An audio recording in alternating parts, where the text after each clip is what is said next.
환영해 주시고 환대해 주셔서 감사합니다. 사김의 교회 유병희 목사입니다.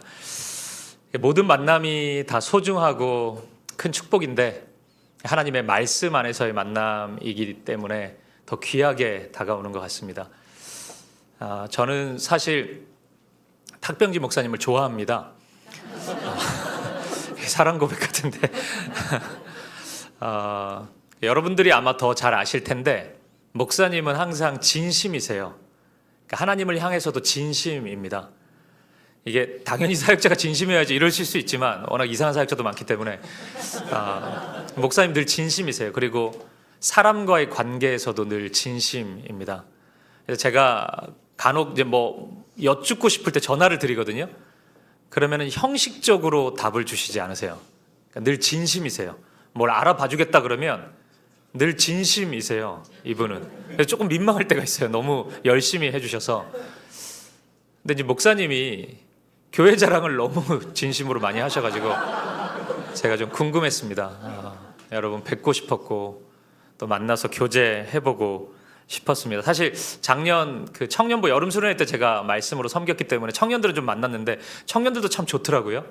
근데 오늘 또 이렇게 성도님들 뵈니까 더 마음이 기쁘고 감사한 것 같습니다. 짧은 시간이지만 주님께서 저를 통해 여러분에게 주시고자 하는 말씀이 있다면 오늘 그 은혜를 함께 나눌 수 있었으면 좋겠습니다.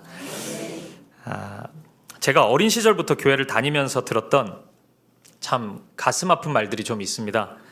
그중 대표적인 것이 예수 믿는데 가난하면 하나님께 영광이 안 되고 덕이 안 된다, 이런 얘기였습니다. 이 말을 실제 들어보니까 마치 가난이 죄인 것 같고 하나님의 은혜를 받지 못한 사람처럼 느껴져서 굉장히 가슴 아프더라고요. 그리고 힘든 마음 가득했습니다. 근데 시간이 지나다 보니까 이 말이 묘하게 확대 적용되어 가지고 돌아다니는 게 있었는데 가난하면이 아프면으로 바뀌는 겁니다. 예수 믿는데 건강하지 못하면 안 된다. 아프면은 덕이 안 된다. 이런 얘기 굉장히 많이 들었습니다. 근데 이게 가난하면이 또 바뀌어요. 내일 수능인데 공부 못하면으로 바뀝니다. 예수 믿는데 공부 못하면 덕이 안 된다. 이게 참 속상했습니다. 여러분 어떠십니까? 여러분도 이런 말 들어보셨어요? 몇 분 안 들어보셨나 보네. 늘 부자고 건강하고 공부도 잘하고 그래가지고 저는 이게 완전히 3종 세트로 들어봤거든요. 굉장히 마음이 힘들었어요. 근데 제가 이 설교 시작 부분에 이 가슴 아픈 저의 이 과거 학창 시절의 얘기를 꺼내는 이유는 오늘 본문의 이 짧은 구절에서 바울이 이 문제를 우리에게 다루고 있기 때문입니다. 그러니까 오늘 본문 이야기, 바로 앞의 이야기는 바울의 빌립보 교회를 향한 간절한 기도입니다. 이 기도를 가만히 읽어보면 굉장히 아름다워요. 이 기도가. 사실 빌립보 교회가 어려움의 직면에 있었거든요. 그러니까 외부에서의 공격도 있었고 이 교회는 내부적인 분열도 있었습니다. 그때 그 교회를 향해서 바울이 기도를 드려요. 그게 빌립보서 1장의 이야기입니다. 오늘 만약 여러분들 가운데 이 마음 안과 밖에 여러 가지 갈등과 어려움 때문에 힘겨워하는 분이 있다면, 그래서 기도를 어떻게 해야 될지 모르겠다 하시는 분이 있다면 오늘 설교는 아니지만 빌립보서 1장을 한번 읽어보세요. 그러면은 기도의 열쇠를 찾을 수 있을 겁니다. 그처럼 아름다운 기도입니다. 근데 이런 기도 다음에 이제 오늘 본문인데 바울은 느닷없이 감옥에 갇혀 있는 자신의 처지를 설명하기 시작합니다. 그러니까 왜 그럴까? 이게 흐름이 좀 안 맞거든요. 바울이 사실 감옥 처음 갑니까? 맨날 가던 감옥인데 왜 이 고생을 굳이 막 알리고 싶은 것처럼 처지를 말하려고 했을까요? 아마 빌립보 교회 안에 어떤 상황이 벌어진 것 같습니다. 그것은 바울이 하나님의 종이라면 어떻게 이런 연속적인 고난의 길을 걸어갈 수 있는가? 하나님이 바울을 진짜 사랑하신다면, 바울에게 진짜 하나님의 은혜가 있다면 바울이 어떻게 이런 삶을 살 수가 있나? 고통이 한두 번이어야지, 넘어짐도 한두 번이어야지, 이렇게 반복적으로 지속적으로 이게 가능한가? 이런 질문들이 있었던 겁니다. 하나님께 영광 안 된다, 바울의 모습은. 바울이 우리 공동체의 지도자라는 것이 덕이 안 된다, 복음 전파에 도움이 안 된다, 이런 생각이 있었던 겁니다. 이런 생각들이 너무 퍼져가고 있었기 때문에 바울은 답을 주어야 했던 것이에요. 빌립보 교회 성도들에게 이 상황에 대한 진리를 나누어야 했던 것입니다. 사실 바울이 고린도 교회에서도 이런 비슷한 상황을 마주한 적이 있습니다. 이 건강에 대한 집요한 질문들이 있었어요. 고린도 교회 안에서는 바울이 아팠잖아요. 그러니까 어떻게 하나님의 종이 아플 수가 있나, 이런 질문이 계속 있었어요. 이 질문에 대해서 바울이 고린도 교회 성도들을 향해 어떤 얘기를 합니다. 그게 고린도후서 12장 10절인데 이 말씀 한번 읽어보시겠어요? 같이요. 시작. 그러므로 내가 그리스도를 위하여 약한 것들과 능욕과 궁핍과 박해와 공고를 기뻐하노니 이는 내가 약한 그때 강함이라. 아멘. 이게 고린도 교회 성도들을 향한 답이거든요. 주의 종이 어떻게 아플 수 있냐, 이 질문에 대해서 바울은 도리어 약할 때 하나님의 강함이 온전히 드러났다, 이렇게 답해주고 있습니다. 이것이 바울의 설명이자 선포였습니다. 조금 쉽게 표현해 보자면 안 아팠으면 큰일 날 뻔했다는 거예요. 바울은 내가 안 아팠으면 내 힘 의지하고 내 능력 붙잡고 내 막 그렇게 살았을 사람인데, 내가 아픈 바람에 하나님 의지했고 하나님 일하심을 온전히 받고 여러분들에게 그 은혜도 나눌 수 있었다는 것입니다. 바울의 얘기가 그거예요. 아픈 게 감사라고, 나는. 그래서 하나님이 온전히 드러날 수 있었다, 이 얘기입니다. 이 선포를 바울이 다시 하고 있는 거예요. 이제 상황이 좀 바뀌었거든요. 그래서 다른 언어로 얘기하는 겁니다. 이제 감옥이에요. 처지입니다. 그것에 대해서 지금 설명하고 있습니다. 오늘 이 바울의 변증에 주목해보고 싶습니다. 저는 분명히 이 바울의 이야기가 저와 여러분의 마음과 삶에 도움이 될 것이라고 확신합니다. 특히 세상에서 이런저런 고난, 어려움 겪으시면서 내가 겪는 고난이, 내 삶 가운데, 가정 가운데 찾아온 이 아픔이 하나님께 영광되지 못하는 것 아닌가? 이런 모습, 이런 처지를 가지고도 하나님이 기뻐하시나? 하나님의 뜻이 드러날 수 있나? 이런 회의감을 가지신 분들이 있다면 오늘 이 말씀을 통해서 우리의 생각과 우리의 계획을 뛰어넘어서 일하시는 크신 우리 하나님을 만날 수 있기를 간절히 축복드립니다.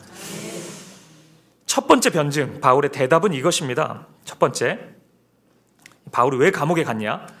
그곳에서 꼭 만나야 할 사람이 있었기 때문입니다.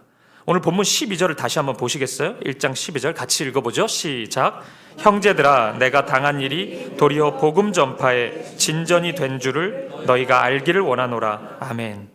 여기서 바울이 얘기하는 내가 당한 일, 이게 감옥에 갇힌 일이거든요. 근데 바울은 얘기합니다. 이것이 복음 전파에 오히려 진전이 되었다고 얘기하고 있는 거예요. 이 진전이라는 단어는 헬라어 프로코페인데 이 굉장히 독특한 단어입니다. 근데 바울이 자주 써요. 그러니까 훨씬 더 나아졌다는 거거든요. 그러니까 비교가 어제의 나인 거예요. 어제의 상황, 지난달의 상황, 이런 겁니다. 훨씬 더 나아졌다는 거예요. 저는 이 단어 굉장히 좋아합니다.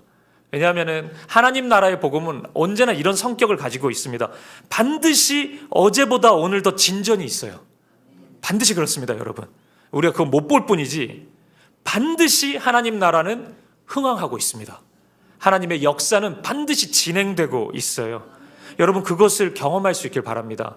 제가 드릴 수 있는 축복이 있다면 우리 함께 꿈꾸는 교회 모든 성도님들이 이 복음의 진보, 진전을 여러분의 교회 안에서, 여러분의 삶 가운데서 분명히 충만히 경험할 수 있기를 주님의 이름으로 간절히 축복드립니다. 바울의 의도는 이것입니다. 감옥에 왔기 때문에 할 수 있었던 사역이 분명히 있다, 이것입니다. 감옥에 있기 때문에 일어날 수 있는 복음의 역사가 있었다는 것입니다. 감옥에 오지 않았더라면 바울 스스로도 생각해 볼 수 없었다는 거예요. 이거는 내가 꿈에도 생각해 볼 수 없는 일인데 그 복음의 일, 하나님의 일이 감옥에 왔기 때문에 나타나고 있다는 것입니다. 그게 무엇일까요? 오늘 본문의 13절 말씀을 보면 나와 있습니다. 같이 한번 13절도 읽어보겠습니다. 시작. 이러므로 사실이 온 경비대와 모든 사람에게 알려졌습니다. 네. 조금 이따가 읽으려고 했는데 현대인의 성경은, 그러니까 우리 원래 가지고 있는 개역 개정을 보면은 나의 매임이 모든 사람에게 나타났다 그러거든요. 그러니까 좀 풀어서 지금 현대인의 성경이 얘기한 거죠. 그리스도를 위해 갇혀 있다는 사실이 모든 사람에게 알려졌습니다. 그러니까 바울이 감옥에 있다는 사실, 그 이유가 그리스도 예수 때문이라는 것을 모든 사람이 알게 됐다는 거예요. 바울이 잘못해가지고 감옥 온 게 아니라는 것을 알게 됐다는 겁니다. 이런 모습 상상할 수 있을 것 같아요. 함께 감옥에 머물러 있는 수많은 죄수들이 있었을 거고, 감옥을 지키고 있는 간수들도 있었을 거고, 시위대, 경비대, 공무원들이 굉장히 많았을 거 아닙니까? 이 사람들이 바울을 쭉 지켜본 겁니다. 근데 가만히 보니까 바울이 잘못했을 것 같지는 않은 거예요. 바울의 삶이. 저 사람이 죄인일 수는 없다는 생각이 계속 든 겁니다. 아, 이 사람은 무슨 잘못을 해가지고 여기 감옥에 온 게 아니고 그가 믿고 있는 예수 때문에 여기 왔구나. 그 사실을 모두가 알게 된 것입니다. 동시에 이 사람들의 마음속에 그 예수가 심히 궁금해지는 겁니다. 저 사람은 뭐길래 예수 때문에 여기까지 오나? 모든 것을 다 지금 바쳤다는 건데 그럴 만한 이유가 있나? 그럴 존재인가? 예수가? 이런 생각을 한 것입니다. 여러분, 바울이 감옥에서 어떻게 살았는지가 충분히 보이지 않습니까? 그렇죠? 바울이 이게 뭐야, 내가 말년에 감옥까지 와가지고 이 고생을 다 하냐, 내 예수 믿고 지금 이게 뭐야, 내가 짜증나네 하면서 궁시렁궁시렁 거리고 막 욕도 하고. 여러분 상상해 볼 수 있겠어요? 바울이 그런다는 걸? 제가 지금 짧게 얘기했지만 되게 어색하잖아요. 바울이 이랬다는 걸 상상할 수 없잖아요. 그러니까 바울은 그 안에서도 모든 말과 행동이 예수 그리스도를 드러내는 모습이었을 거예요. 그러니까 그것이 바울의 대단한 능력이죠. 그리고 사실 이런 모습은 우리가 어디에 있든지 예수 그리스도를 전하는 방식이 되어야 할 겁니다. 제가 이거 어느 분 간증을 들은 얘기인데, 어느 그리스도인 가정이 이제 옆집에 사는 분들을 초대했대요. 근데 옆집에 이제 애들이, 좀 어린 애들이 있어가지고 막 이제 놀았대요, 그 집에 와서. 근데 이제 막 이런저런 얘기 나누고 있는데 너무 까불던 애가 그 화장실에 변기를 망가뜨렸대요. 그래서 막 점프하고 그랬나 보죠.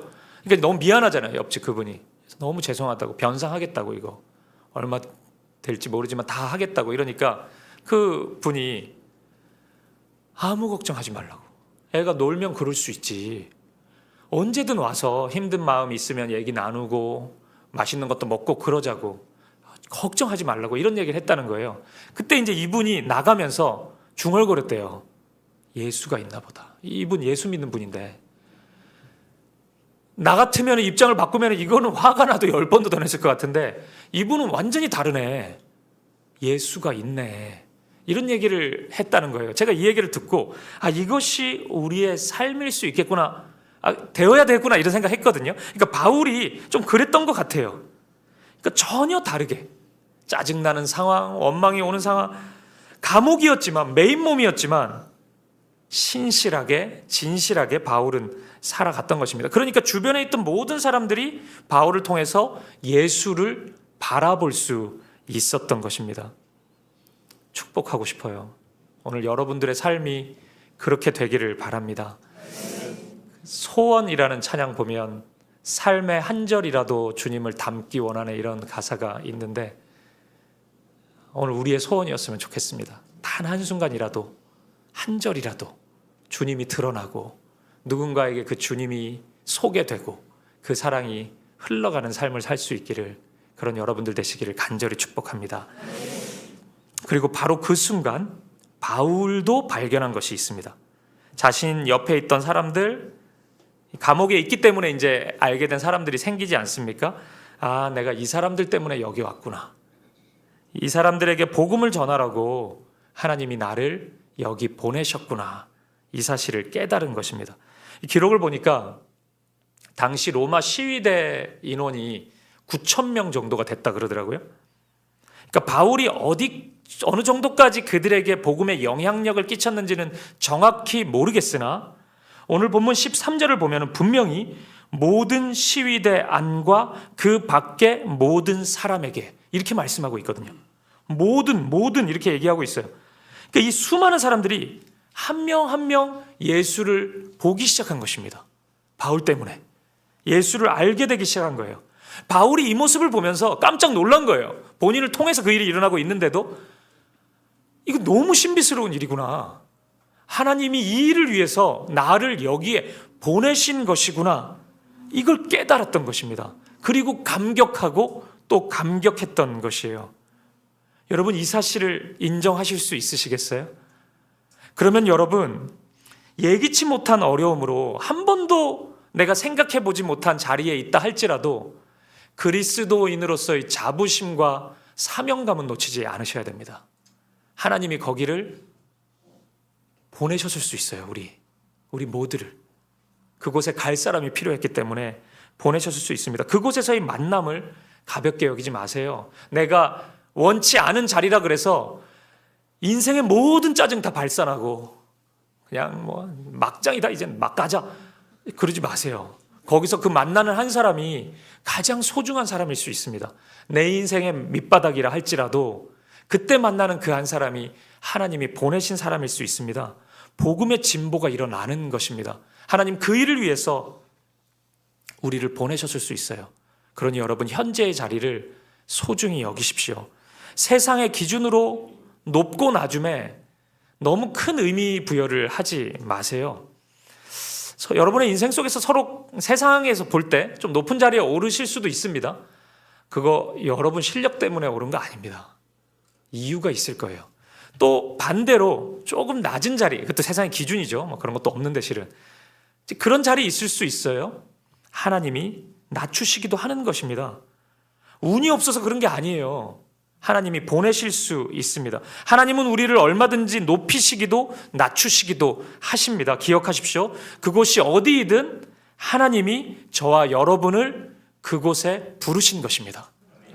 여러분, 이 교회도 여러분이 선택한 것 같지만 하나님이 보내신 것이에요. 여러분, 믿으셔야 됩니다. 우리를 부르셨고 우리가 해야 할 일이 있는 것입니다. 그러니 당당하십시오. 그리고 전진하십시오. 말씀을 붙잡고 그 대상이 누구든 그를 섬기십시오. 복음의 사역을 감당하십시오. 그 대상이 여러분의 가족들이라면 가족들을 섬기셔요. 내가 왜 이 사람하고 결혼해가지고 지금 이 모양이냐, 이런 생각하지 마시고 섬기세요. 우리 아들 왜 이러냐, 애들 너무 탓하지 말고 자녀를 섬기세요. 내가 섬겨야 될 유일한 대상이라 생각하시고 남편, 아내를 섬기시고 부모님을 섬기시고 직장 동료라면 이상한 사람 많이 만날 수 있죠. 직장 가면 그 사람을 섬기세요. 여러분, 다락방에서 예기치 못한, 내가 한 번도 못 만나본 캐릭터의 순원이 나타날 수도 있잖아요. 그 있어요. 이게 항상 인생에서 몇 번은 만나요. 그런 사람을. 그 사람을 섬기세요.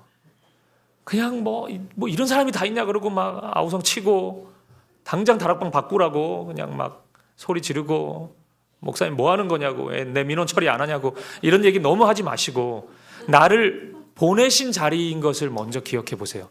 혹시 내가 섬겨야 될 사람 아닌가, 이 사람이?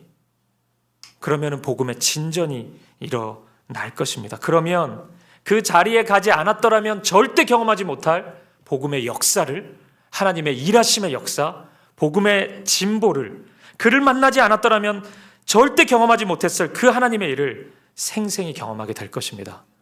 쓰레기 더미에서도 장미꽃을 피우시는 우리 하나님, 그 하나님 나라의 복음의 일들을 풍성히 경험하는 저와 여러분 되시기를 간절히 축복드립니다.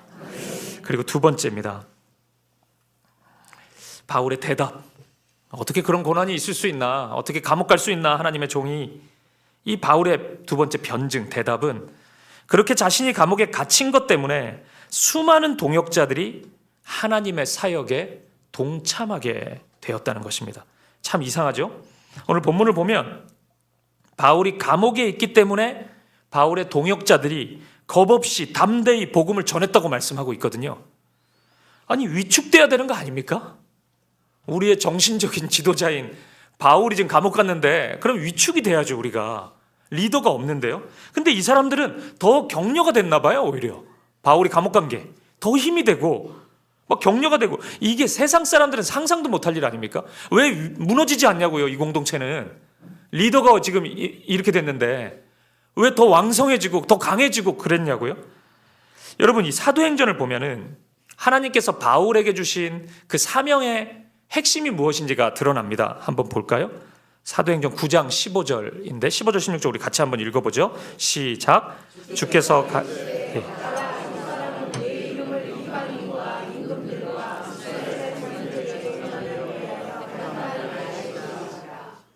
그가 내 이름을 위하여 받아야 할 것을 내가 그에게 보리라 하시니. 아멘.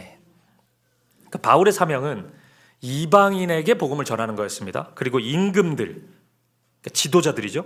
이스라엘 사람들 복음을 전하는 것이었습니다.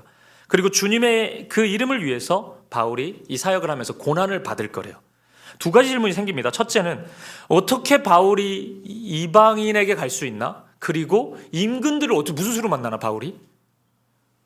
그들이 안 듣겠다 그러면 끝인데 그들이 어떻게 복음을 전할 수 있나? 이 질문이 생겨요. 이 바울하고 신분 차이가 너무 크기 때문에 아무나 만날 수가 없단 말이에요. 이런 왕들을. 그리고 두 번째, 도대체 주님을 위해 어떤 고난을 받게 될 것인가? 이런 게 궁금하지 않겠습니까? 이 사명 앞에서. 근데 바울이 사역을 하다 보니까 감옥에 갇히는 일이 막 벌어지는 거예요. 그러니까 이 모습을 보면서 믿음의 이 동역자들은 이해가 되기 시작하는 거예요. 바울에게 주신 하나님의 사명이요. 감옥에 갇히는 고난 속에서 바울은 수많은 재판을 받게 돼요. 그러니까 계속 재판을 받게 돼요. 근데 이 사도행전을 보면 아는데 바울이 스스로 변론한단 말이에요. 그때 바울의 변론을 가만히 들어보면은 간증해요. 바울이 자기 어떻게 예수님 만났고 막 이런 얘기해요. 그리고 예수님 전합니다. 그러니까 가만히 보니까 이 재판의 과정을 지나다 보니까 벨릭스 총독, 베스도 총독, 아그리빠 왕, 버니게 뭐 이런 사람들이 계속 재판이 진행되거든요. 자꾸 복음 전해 바울이. 이게 놀랍게 들어맞는 거예요. 그들에게 복음을 전할 일이 벌어져요. 그리고 바울의 그 심리를 계속 보면은 바울이 그걸 간파한 것 같아요. 이렇게 재판 계속 진행되니까 복음을 전할 기회가 생기네. 그래서 바울은 사도행전 뒷부분 가보면 가이사 로마 황제에게 상소합니다. 로마 시민권을 이용해서. 그거는 내가 억울해가지고 내가 이제 무죄 한번 받아봐야지 이런 몸부림이 아닙니다, 여러분. 그렇게 읽으면 큰일 나요. 바울은 가이사를 얻고 싶었어요. 가이사에게 복음을 전하는 꿈이 있었던 겁니다. 그래서 자신의 로마 시민권을 이용해서 그거 이용해 먹으려면 진작 이용해 먹었죠. 그 로마 시민권. 근데 계속 얘기 안 하다가 결정적일 때마다 그 얘기 하거든요. 나 가이사한테 재판 받을 거라고. 가이사를 얻으려고 합니다. 한치의 오차도 없이 하나님의 말씀이 바울의 감옥행, 고난과 함께 성취가 되고 있었던 것입니다. 참 신기해요. 죄수의 신분이었기 때문에 이 사람들 앞에 설 수 있었습니다. 바울도 놀랬고 동역자들도 놀랬고 초대교회 성도들은 다 놀랬어요. 주님의 일하심은 신비스럽구나. 우리는 시험, 고난 이거 죽기보다 싫어하는데 그걸 통해서도 하나님은 아름다운 일들을 이루어 가시는구나. 하나님의 일하심은 높고 크고 놀랍구나. 경탄하지 않을 수 없었던 것입니다. 그리고 생각했을 것이에요. 초대교회 성도들은 이 생각 모두가 했을 것입니다. 본문 14절을 다시 한번 보십시오. 같이 한번 읽어보죠. 시작.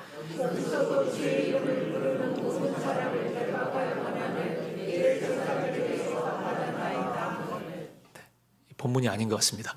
우리 빌립보서 1장 14절을 보시면은 형제 중 다수가 나의 매임으로 말미암아 주 안에서 신뢰함으로 겁없이 하나님의 말씀을 더욱 담대히 전하게 되었느니라. 이런 일이 일어난 거예요. 바울은 감옥에 갇혔는데 성도들의 믿음은 더 굳건해지고 있어요. 그래서 겁없이 더욱 담대히, 이 세 단어는 그냥 계속 읽어도 가슴이 뛰지 않습니까? 겁없이 더욱 담대히 말씀을 전했던 것입니다. 하나님의 일하심을 보았기 때문이에요. 세상적으로 보면 바울이 감옥에 있는 거는 눈물 날 일입니다. 이거 인생 끝난 것 같고 무슨 말년의 감옥이야 지금 나이도 이렇게 많은데. 근데 좌절하지 않습니다. 더욱 소망했던 것입니다. 이제는 더 기대를 해요. 이제 이런 일이 벌어지면은 눈물도 안 흘려요. 이제는 성도들이 무슨 일이 일어날까, 하나님이 어떻게 또 역사하실까 더 기대하고 더 소망했던 것입니다. 사랑하는 여러분, 오늘 이들이 신뢰하는 하나님이 오늘 우리가 믿는 하나님입니다. 그 하나님을 신뢰하십시오. 그 하나님을 의지하십시오. 우리가 믿는 하나님은 어떤 상황과 환경도 당신의 도구로 삼으시는 분이십니다. 우리 다시 오늘 본문 빌립보서 1장 14절 보세요.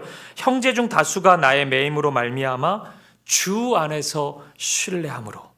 사실 여기서 중요한 표현은 주 안에서입니다. 여러분, 주 밖에서는 이거 안 보인다고요. 주 밖에서는 이제 짜증이에요. 그때부터는 이게 뭐야, 이게 뭐라 함, 감옥이야 또. 짜증나. 예수 믿어서 뭐가 좋아? 누구 한 명이라도 그 얘기하면 설득돼요. 그냥 예수 믿어서 그런 거야? 이러면은 그렇네, 내가 뭐가 좋아 예수 믿어서. 수요예배까지 나왔는데 나는 왜 뭐가 좋은 게 없어? 이런 생각 드는 거예요. 주 밖에 있으면 그런 것만 보입니다. 근데 주 안에 있으면은 바로 이게 보여요. 하나님이 보입니다. 하나님의 일하심이 보여요. 이거 아무나 못 봐요, 여러분. 근데 그게 선명하게 보입니다. 주님의 일하심이, 주님의 역사하심이 보입니다. 저는 제가 섬기는 교회는 사김의 교회인데, 저희는 올 봄에 예배당을 한 번 더 옮겼거든요.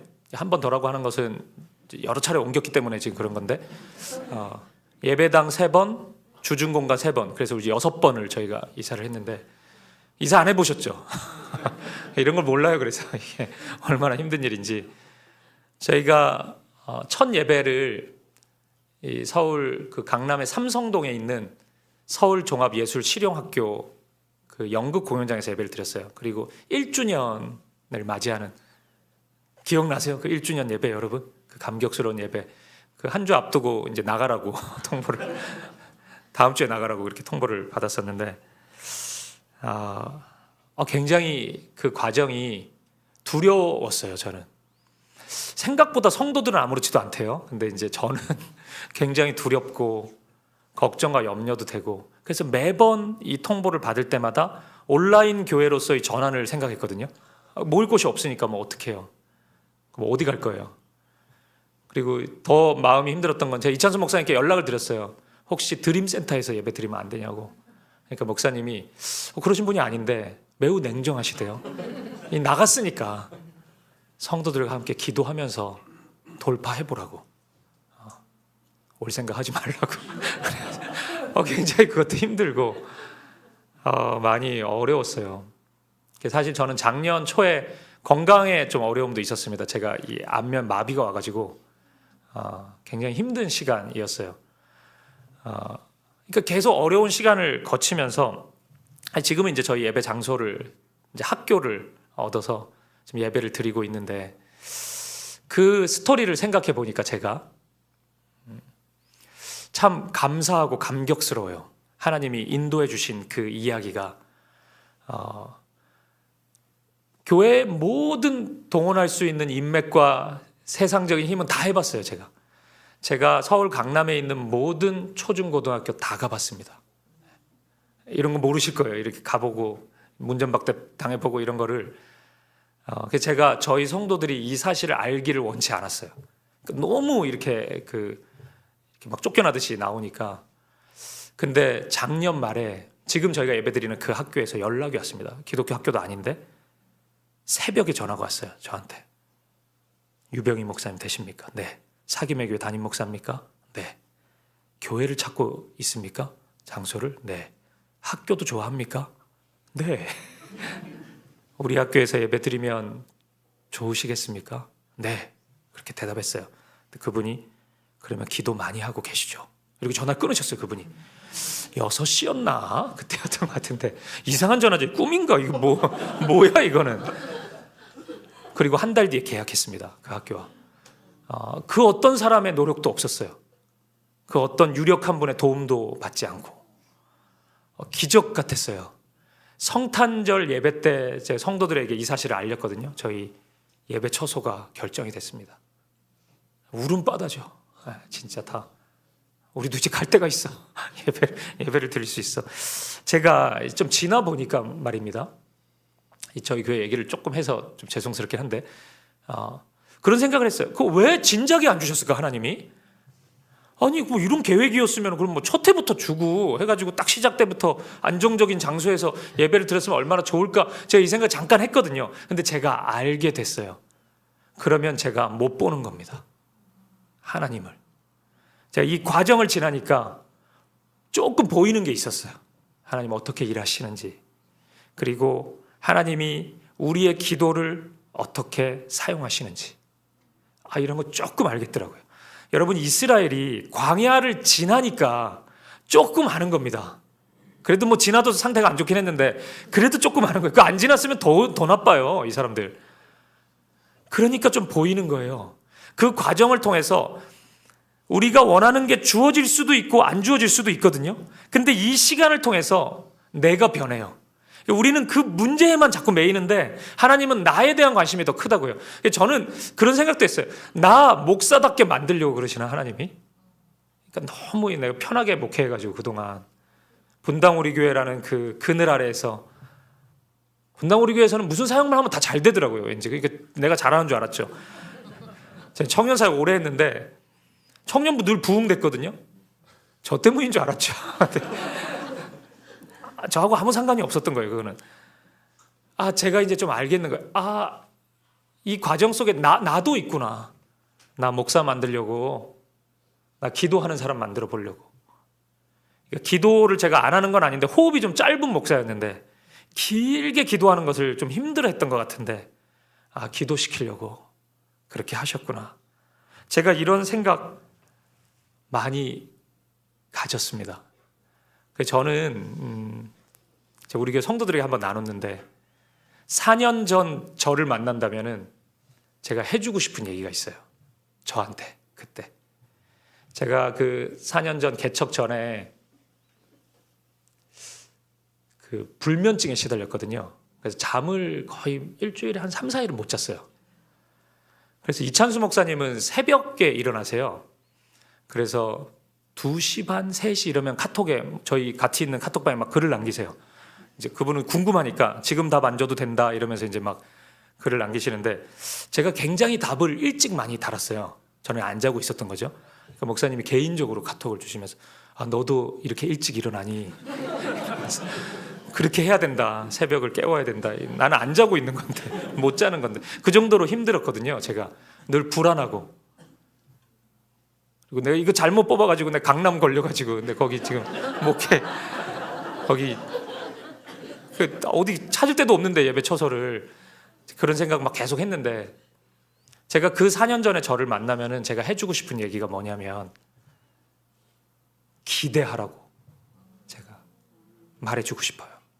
그러니까 기대를 안 한 게 아니에요. 제가 어느 목사가 개척을 하면서 기대를 안 하겠습니까? 근데 제가 진짜 얘기해주고 싶어요. 충분히 기대해라. 하나님의 일하심이 너무 크니까. 그럼 이제 그 4년 전에 저는 대답을 하겠죠. 나 기대하는데 뭐 이렇게 하겠죠. 제 성격상. 그 잔소리 하지 마라. 나도 기대한다. 막 이렇게 얘기하겠죠. 아니다. 충분히 해라. 충분히. 더 기대하고 더 소망하고 하나님이 어떻게 일하실지를 충분히 소망해라. 제가 그 얘기 꼭 해주고 싶어요. 근데 그게 후회돼요. 내가 4년 전에. 왜 기대를 내가 그만큼 못했을까? 하나님의 일하심이 엄청나게 큰데 그때는 왜 그 안절부절 막 못하고 웅시렁웅시렁 되고. 그러니까 얼마나 웃겨요. 목사가 하나님의 뜻으로 우리 다 받았는데 탁표님 목사님 여기 뽑으셨고 저는 거기 뽑았는데 우리 다 하나님의 뜻이라고 막 감사박수도 하고 막 이랬는데 집에 와서 이게 내 잘못 뽑아가지고 이게 하나님의 뜻이 맞나 막 계속 그러고 있으니까 이게 저와 같이 신앙생활을 할 성도들이 알면은 이게 얼마나 웃긴 일이에요. 이게 얼마나 슬픈 일이에요. 여러분, 제가 좋아하는 찬양 중에 세상의 유혹 시험이라는 찬양이 있거든요. 이 가사가 참 좋은데 제가 3절 가사를 굉장히 좋아해요. 앞에 아마 뜰 텐데 주위를 둘러보면 아무도 없는 듯 믿음의 눈을 들면 보이는 분 계시네. 지금도 내 안에서 역사하고 계시는 사망과 어둠의 권세 물리치신 예수님. 아멘. 사랑하는 함께 꿈꾸는 교회 성도 여러분, 믿음의 눈을 들고 주님을 바라보십시오. 감옥의 매임 속에서도 자유가 보장되지 않는 그 갇힘 속에서도 여전히 일하고 계시는 우리 주님의 손길을 경험할 수 있을 것입니다. 지금도 나와 함께 하시는 그분 힘입어서 그분 신뢰함으로 겁없이 더욱 담대히 여러분의 삶의 걸음을 한 걸음씩 내딛는 우리 사랑하는 성도님들 되시기를 주님의 이름으로 축복드립니다. 말씀을 마무리하겠습니다. 빨강머리 앤이라는 만화가 있는데 원래는 소설이죠. 이제 저희 교회 성도님들은 아는데 제가 빨강머리 앤 덕후거든요. 그래서 빨강머리 앤과 관련된 책도 3권이나 있어요, 제가. 근데 이런 대사가 나옵니다. 제가 굉장히 좋아하는 대사인데 들어보세요. 엘리자가 말했어요. 세상은 생각대로 되지 않는다고. 하지만 생각대로 되지 않는다는 건 정말 멋져요. 생각지도 못했던 일이 일어나는 걸요. 이게 제 카톡 프로필 문구예요. 제가 이거 적어놨습니다. 빨강머리엔 자매님 말이 맞아요, 여러분. 진짜로 이 말이 딱 맞아요. 주님 안에 있으면 생각대로 되지 않는다는 것은 정말 멋진 일입니다. 생각지도 못했던 일이 일어날 겁니다. 그 하나님의 일이, 하나님의 역사가 일어날 것입니다. 우리가 믿는 복음을 생각해 보십시오. 십자가는 1세기 당시에 가장 비참하고 가장 처참하고 실패의 상징이었는데 우리 그 십자가를 왜 자랑합니까? 나를 구원한 하나님의 일하심이기 때문 아닙니까? 하나님은 그렇게 반전을 일으키셨어요. 세상 사람들이 한 번도 생각해 보지 못한 하나님만의 방식으로 우리를 건지셨습니다. 그래서 우리는 미련하다는 손가락질 당하면서도 십자가의 길을 걷죠.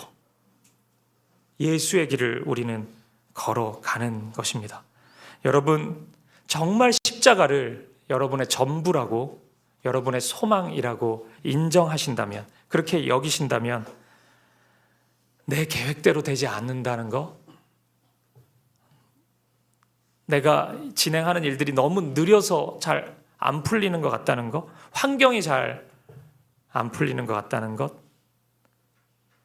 핸디캡이 있는 것, 내 건강에 문제가 생기는 것. 제가 작년에 좀 아파 보니까 성도들은 더 똘똘 뭉치더만요. 그게 얼마나 좋아요. 아무리 애를 써도 그런 거 잘 쉽지 않은 건데 그게 돼요. 아프기 때문에, 연약했기 때문에, 실패했기 때문에 하나님 일하시지 않는다? 하나님이 영광을 못 받으신다? 여러분, 그것만큼 웃긴 얘기가 없습니다. 하나님이 어떤 분이신데 뭐 내가 조금 건강하면 뭐 그게 무슨 도움이 돼요, 그게. 제가 한 6시간 자다가 4시간 자면은 뭐 그게 하나님 나라에 대단히 큰 도움이 되겠습니까? 별로 큰 도움 안 됩니다. 저 없어도, 우리 없어도 아무 상관없어요. 그냥 하나님의 사랑으로 우리를 부르실 뿐이죠. 우리가 뛰어나서 부른 것도 아니고 그냥 나와 함께 하고 싶어서 하나님이 부르신 것입니다. 여러분이 함께 꿈꾸는 교회에 여러분 없어도 아무 문제는 없어요, 사실. 진짜로요. 근데 여러분을 부르시는 거예요. 같이 하자고. 그러니까 뭐가 있어서 역할을 할 만한 능력이 돼서 그런 게 아닙니다. 여러분 진짜 그거 인정하셔야 됩니다. 아무 상관없어요, 우리 없어도. 사김의 교회에 제가 없다고 사김의 교회가 문제가 있을 것 같습니까? 저는 이제 확신을 해요. 아무 상관없습니다. 제가 없어도. 하나님의 교회이기 때문에 아무 문제 없습니다. 하나님이 일하십니다. 우리의 어려움과 상관없이 일하십니다. 다시 12절을 보십시오. 오늘 본문. 형제들아, 내가 당한 일이 도리여. 도리여. 이게 제가 제일 좋아하는 생선입니다. 도리여. 도리어를 잡자고요. 그러니까 우리 같이 낚시하자고요. 우리 사김의 교회와 함께 꿈꾸는 교회 성도님들이 같이 도리어 잡으러 가자고요. 이걸 놓치면 안 됩니다. 도리어를 기대해야 돼요. 이런 일이 있다 할지라도 도리어 하나님이 반전을 일으키시는 것. 여러분, 그러니 당당하고, 그러니 자신감을 가지고 믿음 안에서요 한 걸음씩 나아갈 수 있길 바랍니다. 내일 수능인데 이거 하나만 말씀드리고, 혹시 수험생 부모님이 오셨을 수도 있으니까 전도서 7장 14절인데요 그리고 좀 마무리하겠습니다. 이런 말씀입니다. 형통한 날에는 기뻐하고 공고한 날에는 되돌아보아라. 이 두 가지를 하나님이 병행하게 하사 사람이 그의 장래일을 능히 헤아려 알지 못하게 하셨느니라. 아멘. 이제 수능 앞두고 저희 교회도 막 긴장된 가정들이 많은데 이 말씀 가만히 보십시오. 형통과 공고함이 하나님이 이 두 가지를 병행하게 하셔요. 이게 하나님의 신비이거든요. 내일 이 함께 꿈꾸는 교회 고3 아이들이, N수생 아이들이 수능 대박이 나면은 그건 형통입니까? 형통이지 그거는. 너무 기쁜 일 아닙니까? 근데 그게 영원한 형통은 아니죠. 공고함이 옵니다, 곧. 진짜로. 내가 생각했던 점수보다 훨씬 더 잘 받는다 할지라도 반드시 공허함은 와요. 반대로 그런 일이 없기를 바라지만 내 기대했던 성적보다 안 나오는 경우도 있을 수 있어요. 그러면은 그 공고함이죠, 그거는. 근데 그렇게 끝나지는 않습니다. 형통이 그것으로 인해 찾아올 수도 있어요. 저는 1996년에 수능을 봤는데 제가 97학번인데 저는 수십 개를 밀렸었거든요. 그때 제가 제 인생에 딱 2번 자살하려고 했는데 그때가 한 번인데 죽고 싶어서요, 진짜. 근데 하나님 은혜를 깊이 그때 경험해서 진짜로 제가 뭐 그것 때문에 꼭 목사가 된 건 아니지만 그 시간은 굉장히 소중했어요, 저에게 있어서. 물론 저는 압니다. 그 제대로 쓴다고 뭐 큰 차이는 없어요, 그 점수가. 근데 제가 아쉬웠던 거지. 근데 하나님의 일하심은 훨씬 크고 놀랍습니다. 그러니 혹시 가정에 우리 시험 보는 친구들 있다면 편안히 시험 보라고 얘기해 주십시오. 큰 상관없습니다, 인생에서. 하나님이 우리 함께 꿈꾸는 교회 수험생 아이들을 붙잡고 있을 것입니다. 고난 속에서도 그 자리에서만 경험할 수 있는 하나님을 만날 수 있길 바라고, 풍랑 속에서 친히 그 물 위를 걸어오시는 주님을 만날 수 있길 바라고, 그 주님 때문에 겁없이 더욱 담대히 복음을 붙잡고 믿음의 길을 걸어가는 저와 여러분 되시기를, 우리 사랑하는 함께 꿈꾸는 교회 모든 성도님들 되시기를 주님의 이름으로 간절히 축복드립니다. 우리 함께 같이 기도하실까요? 오늘 저는 여러분들의 삶의 형편을 알지 못하는데 오늘 혹시 제가 나눈 이 말씀의 주제가 여러분들의 마음과 삶에 적용되시는 분들이 있다면 우리 그렇게 함께 기도하시죠. 하나님, 제가 지금 이 현실에서 제가 그것이 무엇인지 모르지만요, 여러분에게 고통과 두려움을 주는 그 현실이라면 여러분 꼭 기억하세요. 여러분의 문제는, 제가 목사라는 이유로 너무 감히 말씀을 드리는 건데, 여러분의 문제는 그 현실의 어려움이 사실 아닙니다. 주 밖에 있는 게 문제예요. 그러니까 안 보이는 겁니다. 그러니까 세상 사람들도 볼 수 있는 그것만 보고 있는 거예요. 주 안으로 들어오면은 이 세상 사람들은 보지 못하는 것이 보입니다. 그 하나님의 신비, 그 복음의 신비, 하나님의 일하심이 보입니다. 주위를 둘러보면 아무도 없지만 믿음의 눈을 들면은 보이는 분이 있습니다. 지금도 우리 가운데 역사하고 계시는, 사망과 어둠의 권세를 물리치신 그분을 볼 수 있을 것입니다. 우리 함께 기도할 때, 주님, 제가 주 안에 있게 하여 주옵소서. 그것이 나의 문제였습니다. 주님, 더욱 붙잡게 하시고 주 안에서 볼 수 있는 하나님의 일하심을 보게 하여 주시옵소서. 하나님을 만나게 하시고 주님 손잡고 이 풍랑 돌파하고 이겨내고 주님의 일하심 가운데 나아가는 나의 삶이 되게 하여 주시옵소서. 우리 기도 제목 가지고 한 마음과 한 뜻으로 기도하며 나아가겠습니다. 함께 기도하시겠습니다. 살아계신 아버지 하나님, 우리를 붙잡아 주시옵소서. 오늘 사랑하는 성도님들의 마음을 붙잡아 주시고 하나님께 더 가까이 나아가게 하시고, 오늘 이 밤에 우리의 마음과 우리의 삶 가운데 어려움과 고난과 고통과 아픔이 있다면 오늘 주님 안으로 나아갈 수 있도록, 주님 앞으로 달려갈 수 있도록 인도하여 주시고 주님 은혜를 부어주시고 함께하여 주시옵소서. 하나님께로 더 가까이 나아갑니다. 주님 붙잡아 주시옵소서. 주 안에서 내가 당한 일이 도리어 하나님 복음의 일에 진전이 일어난 줄 아버지 우리가 보게 하시고 경험케 하시고 주님 그 일을 나누고 하나님을 찬양하고 주님 손을 붙잡고 주의 역사를 이루어가는 우리들이 되게 하여 주시옵소서. 하나님 함께하여 주시옵소서. 주님 붙잡아 주시옵소서. 주님 함께하여 주시옵소서.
내게 허락하신 시련을 통해 내게 허락하신 시련을 통해 나의 믿음 더욱 강하게 나의 믿음 더욱 강하게 자라나고 험한 산과 골짜기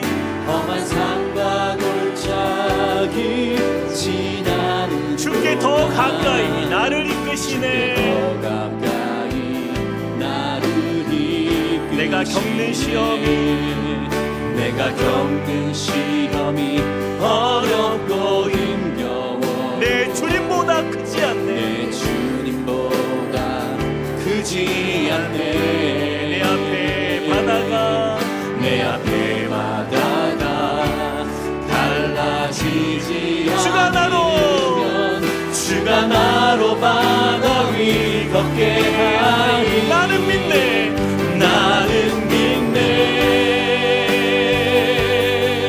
주의 능력으로 내 삶 새롭게 되리.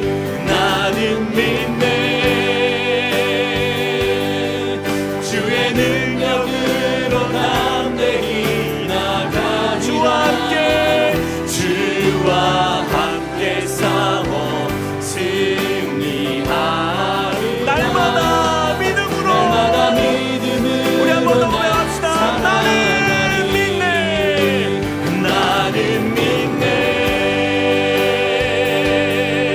주의 능력으로 내 삶 새롭게 되리. 나는 믿네. 주의 능력으로 담대히 나가리. 주와 함께 싸워 승리하리. 날마다 믿음으로 나 살아가리. 오늘 우리 들은 말씀을 기억하면서 우리 한 번 더 기도할 때요, 우리 빌립보 교회에 있었던 안팎의 여러 어려움과 바울이 겪었던 그러한 고난의 자리에서 내가 당한 이 일이 그저 고난으로 그치는 것이 아니라 이것이 바로 복음의 진보를 가져온다 말씀했습니다. 예수를 믿는 삶은 감옥이라 할지라도 어떠한 고난의 현장이라 할지라도 그곳에서 주님을 바라보는 그곳에 주님은 우리를 보내신 자리로 믿고 그곳에서 주님의 역사가 나타난다고 했어요. 우리가 우리의 삶 속에 있는 고난의 자리에서 우리가 그 의미를 발견하길 원합니다. 하나님, 내가 왜 이런 고난을 당해야 합니까가 아니라 하나님, 나를 이곳에 부르신 이유가 무엇인지 내가 보게 하여 주십시오. 하나님, 우리의 삶 속에 우리의 가정 안에 여러 어려움과 아픔이 있지만 하나님이 그 모든 자리에서 정말 주님의 역사를 보게 하여 주시옵소서. 그리해서 우리가 도리어 우리 가운데 일하시며 이것이 복음 전파의 진전이 되는 놀라운 은혜가 우리의 삶 속에 역사되어지는 반전의 역사가 나타나도록 하나님 우리의 삶 속에 임하여 달라고, 그렇게 일하실 주님을 우리가 신뢰합니다라고 우리가 같이 한번 주여 한번 외치고 오기로 하겠습니다. 주여. 아버지 하나님, 주님의 은혜를 사모하며 믿음으로 나아갑니다. 하나님, 빌립보 교회에 있었던 사도 바울의 이 고백처럼 하나님, 정말 우리의 내가 당한 이 일이, 내가 하나님 이 어렵고 고난 가운데 고통 가운데 처할지라도 도리어 이것이 우리의 인생의 복음의 전파가 되고 또한 믿음의 진전을 이루고 하나님 역사를 몰라주시고 하나님의 놀라운 은혜의 현장이 될 수 있도록 주여 인도하여 주시옵소서. 우리의 모든 매임과 우리의 모든 삶 속의 어려움들이 하나님 오히려 이것으로 말미암아 하나님의 말씀으로 담대하게 겁없이 하나님 주님의 역사가 나타나는 자리가 되도록 하나님 은혜 베풀어 주시옵소서. 주님이 우리를 부르신 자리가 하나님 바로 주님의 역사하시는 자리인 줄 믿습니다. 하나님, 왜 우리를 이 자리에 부르셨는지가 아니라 하나님 왜 우리를 이곳에 하나님 주님의 뜻을 보여주시고 하나님의 일하심을 보여주기 위해서 하나님 우리의 생각과 우리의 지식과 하나님 우리의 상황과 형편을 넘어서 일하시는 그 주님의 역사를 우리가 맛보게 하여 주시옵소서. 하나님의 크신 은혜를 우리가 바라보기 원합니다. 성령 하나님 역사하여 주시고 하나님 우리의 마음 가운데 그런 신뢰와 믿음을 허락하여 주시옵소서. 하나님 그 사랑 안에 우리가 믿음으로 주님을 바라보게 하여 주시옵소서.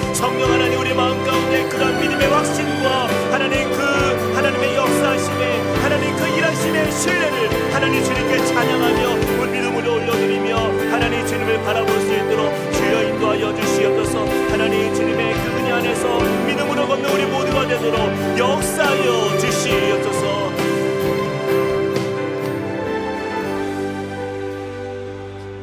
우리 한 번 더 이 시간에 기도할 때요, 우리 내일 있을 우리 수능을 위하여 또 함께 우리가 중보하며 기도하길 원합니다. 귀한 우리 교회에 내일 이제 수능을 봐야 하는 또 우리 귀한 우리 자녀들이 있습니다. 하나님, 정말 저들의 삶에 어쩌면 이것이 그들이 당한 가장 큰 정말 고난처럼 보이고 두려움으로 보이고 또한 넘어야 할 큰 산처럼 하나님 저들의 큰 마음에 부담이 있는 줄 압니다. 그러나 하나님, 이 모든 우리의 인생이 정말 하나님의 크신 계획 안에 있기에 우리 귀한 고3 수험생들 또한 이번에 시험을 보는 모든 수험생들 모두가 하나님 안에서 자유함을 누리게 하여 주십시오. 그 마음의 평강을 누리게 하여 주십시오. 세상이 알 수 없는 은혜, 나를 도우시는 그 하나님의 은혜가 나와 함께함을 믿고 담대하게 이 모든 일을 잘 감당케 하여 주셔서 하나님, 우리 귀한 수험생들이 하나님 주일날 만날 때에는 해같이 밝은 얼굴로 또한 하나님 앞에 이 모든 일을 마치게 하신 주님께 감사하는 마음으로 추수감사주의를 맞이하는 우리 고3 수험생들 또한 수험생들 되도록 하나님 은혜 베풀어 달라고, 저들의 가정과 그 모든 하나님 내일 있을 시험들 위해 하나님의 또한 함께 하신 은혜로 말미암아 담대하게 이 모든 일이 잘 맞춰질 수 있도록 은혜를 달라고 우리 같이 한번 저들을 위해서 함께 주여 한번 외치고 기도하겠습니다. 주여, 아버지 하나님, 주님의 은혜를 사모합니다. 하나님의 긍휼과 하나님의 크심을 우리가 기대하며 나아갑니다. 하나님, 내일 있을 귀한 아버지 하나님, 우리 수험생들의 이 모든 자리마다 주님 함께하여 주시고 하나님 모든 마음의 두려움과 어려움과 염려와 걱정, 하나님 그 모든 하나님 마음의 부담감이 하나님 모두 사라지게 하여 주시고 하나님 신의 하늘의 놀라운 평강과 은혜와 하나님의 그 돌보시는 은혜로 하나님 우리가 알 수 없는 주님과의 깊은 은혜 안에서 하나님 마음의 자유를 누릴 수 있도록 하나님 역사하여 주시옵소서. 하나님, 내일 수능을 보는 우리 귀한 자녀들의 마음 가운데에 주님이 동행하시는 은혜, 주님이 함께 하시는 은혜, 하나님 그 주님의 은혜를 붙들고 나아가도록 하나님 주님께서 역사하시는 은혜의 자리가 되어 축복하여 주시옵소서. 하나님, 또 우리 가정들을 축복합니다. 하나님, 이 일을 통하여서 우리 수험생 부모들의 마음에 하나님을 갈망하며 주님의 은혜 안에 회복되는 자리가 되게 하여 주시옵소서. 우리의 마음을 낮추어 주시고 우리를 영속케 하시니 하나님의 크신 은혜가 하나님 우리 가정들마다 하나님 나타나게 하여 주시고 하나님 우리의 자녀들의 하나님 모든 이 입시의 과정 속에서 하나님 함께 하시는 주님의 손길을 하나님 경험하도록 주여 은혜 역사여 주시옵소서. 하나님, 우리의 모든 마음에 하나님 모든 부담과 답답한 마음으로 하나님 그 모든 염려가 하나님 우리에게 아버지를 속한 것이 아니라 하나님 우리가 주님께 속한 자녀이오니 하나님 주님께서 붙드시는 자녀들이오니 하나님 저들의 인생을 하나님이 어떻게 아름답게 세워가실지 우리는 알 수 없지만 그러나 주님이 이루어 가실 줄 믿습니다. 하나님께서 일하실 줄 믿습니다. 하나님께서 우리 자녀들을 책임져 가실 줄 믿습니다.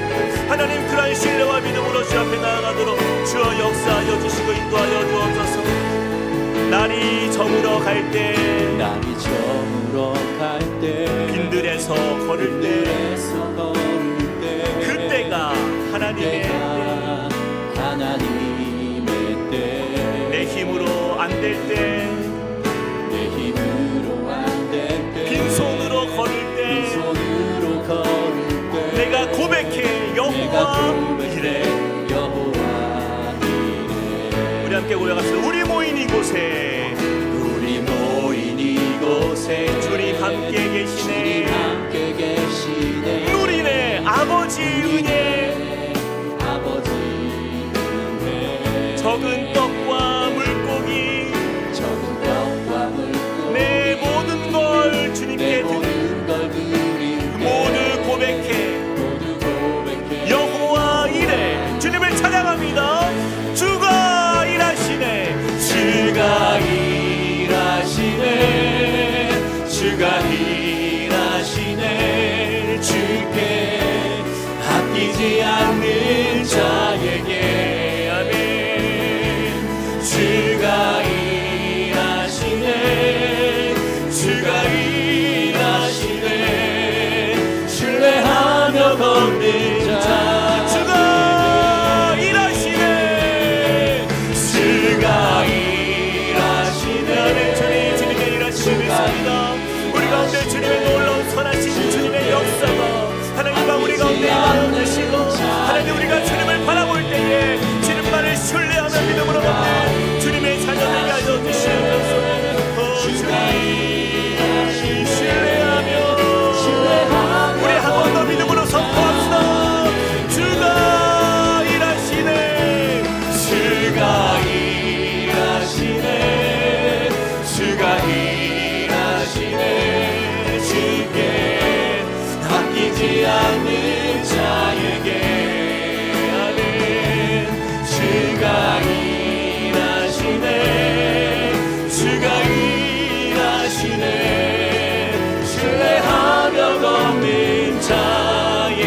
형제 중 다수가 나의 매임으로 말미암아 주 안에서 신뢰함으로 겁없이 하나님의 말씀을 더욱 담대히 전하게 되었느니라. 아멘. 사랑과 은혜 하나님 감사합니다.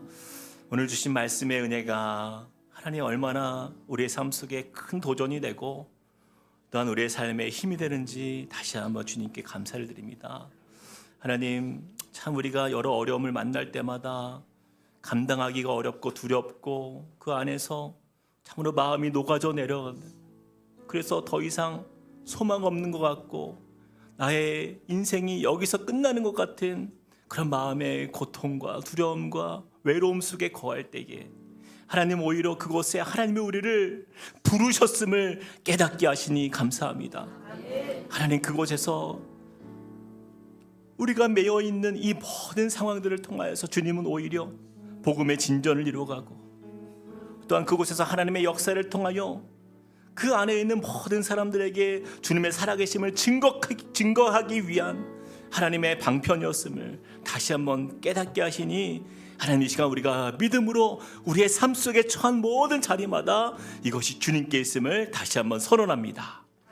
하나님, 우리는 작고 연약하여서 그 하나님의 크신 뜻을 다 볼 수 없기에 하나님, 우리는 이 현실 앞에 주저앉아 있지만 그러나 하나님의 크신 계획은 우리를 통하여 더욱더 아름다운 주님의 하나님의 나라를 보게 하시고 또한 우리가 그 형편 속에서 만나는 사람들에게, 때로는 우리를 아프게 하는 그 사람들에게조차도 주님은 주님의 선하심과 주님의 아름다우심과 또 주님의 살아계심을 증거하기 위한 어떤 우리를 도구로 쓰시는 주님, 우리가 주님께 쓰임받는 자리가 비록 우리가 약해지는 자리일지라도 하나님의 크심이 드러나고 하나님의 강하심이 드러나고 하나님의 살아계심이 드러나는 자리가 될 수 있도록 주님, 우리에게 강한 믿음과 큰 하나님을 향한 신뢰를 가지고 서게 하여 주시옵소서. 하나님, 그리하여서 하나님의 일하심에 높고 깊고 또한 겁없이 더욱 담대히 하나님의 복음이 전파되는 은혜가 우리의 삶을 통하여서 아름답게 세워지도록 주님 역사하여 주시옵소서. 주님, 오늘 말씀에 또한 우리의 삶을 다시 한번 돌아봅니다. 우리 믿음 없음을 용서하여 주시옵소서. 우리가 그동안 입술로 부정하며 또한 불평하며 또한 하나님께 원망하였던 하나님의 우리의 모습을 주님 용서하여 주시사, 하나님, 이제 앞으로는 우리가 그 어떤 상황 속에서도 주님이 이 일을 통하여 이루실 하나님의 크심을 사모하게 하여 주시고 또한 우리의 입술을 통하여 주님을 찬송하며 또 하나님께 영광 올려드리며 주님을 믿음으로 사랑을 고백하는 주의 자녀 될 수 있도록 축복하여 주시옵소서.